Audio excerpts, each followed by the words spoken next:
Welcome to Family Product Reviews. If you are new here, support us by subscribing.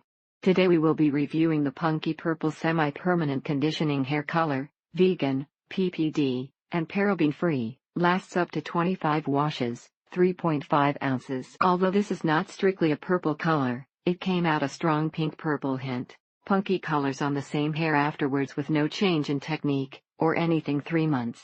The formula is long-wearing, highly pigmented, it smells amazing, and it leaves your hair feeling like silk even if it was bleach damaged beforehand like mine. The result, highly conditioned hair that smells great, and color that lasts for months on end despite regular washings with very little fade. It's a little messy, but not nearly as bad as regular hair color, and it's super thick, so if you're careful, it's not dripping everywhere. Mixing colors works great too. The dye makes your hair feel really soft, and smells great. If you do dye it lighter, and don't wash your hair daily, it can last much longer, but the teal fades to green. It makes a mess in the tub for first 2 washes, but never have found any bleeding on clothes, or bedding. This is great semi-permanent hair dye.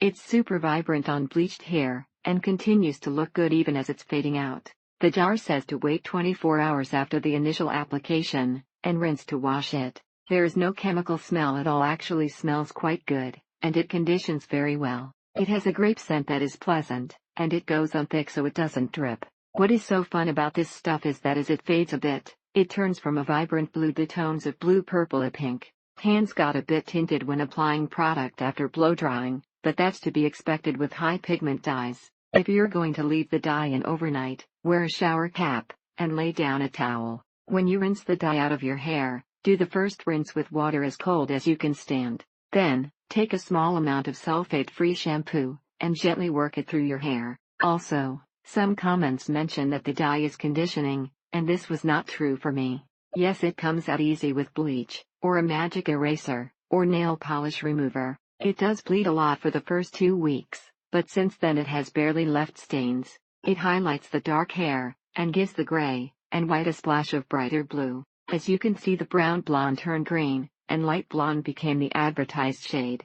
If you have yellow toned in your hair, it'll fade into more of a green. The color is stunning. It's a tinted teal that really shows in the light, and not so good lighting. You also don't need to mix it with developer, or anything else, so it leaves your hair healthy. This is the color after 1 week, 3 washes. It has only faded a little. It has faded very little, and it doesn't turn green at all, which is huge. The color grabbed more in the front, and on the ends for me as well. If you end up with too bright color, wash hair with a mixture of honey and baby shampoo, leave on for 30 minutes at a time under a cap, or wash hair and shower with 20-ball peroxide declarifying shampoo mixture. The first coloring was the experiment. The second coloring turned out better than the first time. 5 hours before rinsing out, and doing a half-hour deep condition color seal afterwards. Although the faded color looks good too, and lasts about a month before you need to ready it. The dye smelled nice like fruit candy, but it might be a bit strong if you don't like artificial scents. It's been about 2 months since then, and the turquoise has faded to a moss-like greenish. P.S. It might feel like you murder a unicorn every time you wash your hair, but since it's semi-permanent, it doesn't stay on hard surfaces for long. Definitely recommend even for teens for fun short-term look while on vacation if not permitted otherwise. Thank you for watching. Do not forget to subscribe, and leave your comments below.